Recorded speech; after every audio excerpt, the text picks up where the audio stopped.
Nesse vídeo vou mostrar como baixar o Windows 11 oficial, baixar no pendrive sem os requisitos e de graça. Para você baixar o Windows 11 oficial, você vai vir aqui no seu navegador, pode ser qualquer navegador, e pesquisar por Windows 11.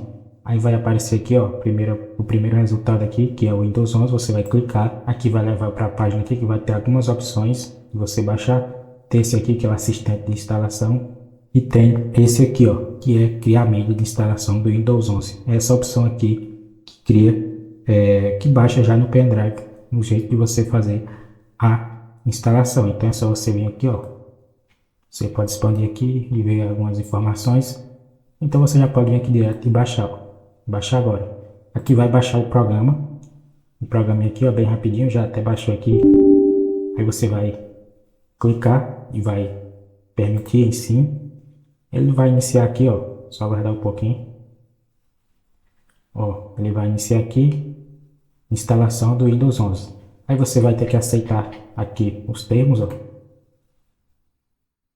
E aí você já vai ter que ter o pendrive na sua porta USB. Você coloca o pendrive e aqui você vai escolher. Na verdade aqui não dá para escolher, ele já vem marcado aqui. Ah, só você desmarcar aqui, ó, se você quiser escolher.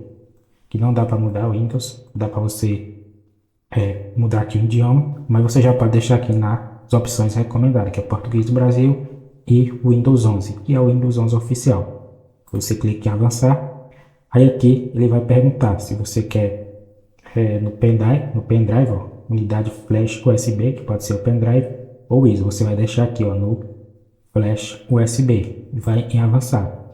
E aqui ele vai encontrar os pendrives que você tem conectado na sua porta USB do seu PC ou notebook. Aqui como eu só tenho um, ó, que é o F aqui, que está com o Linux Mint, então ele encontrou aqui. Aí ele vai selecionar aqui, se tiver mais opções você vai selecionar o que você quiser e clicar em avançar. E ele vai baixar e automaticamente já vai baixar no pendrive.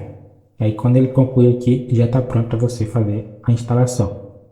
Beleza? Então é assim que baixa o Windows 11 oficial no pendrive sem os requisitos e de graça.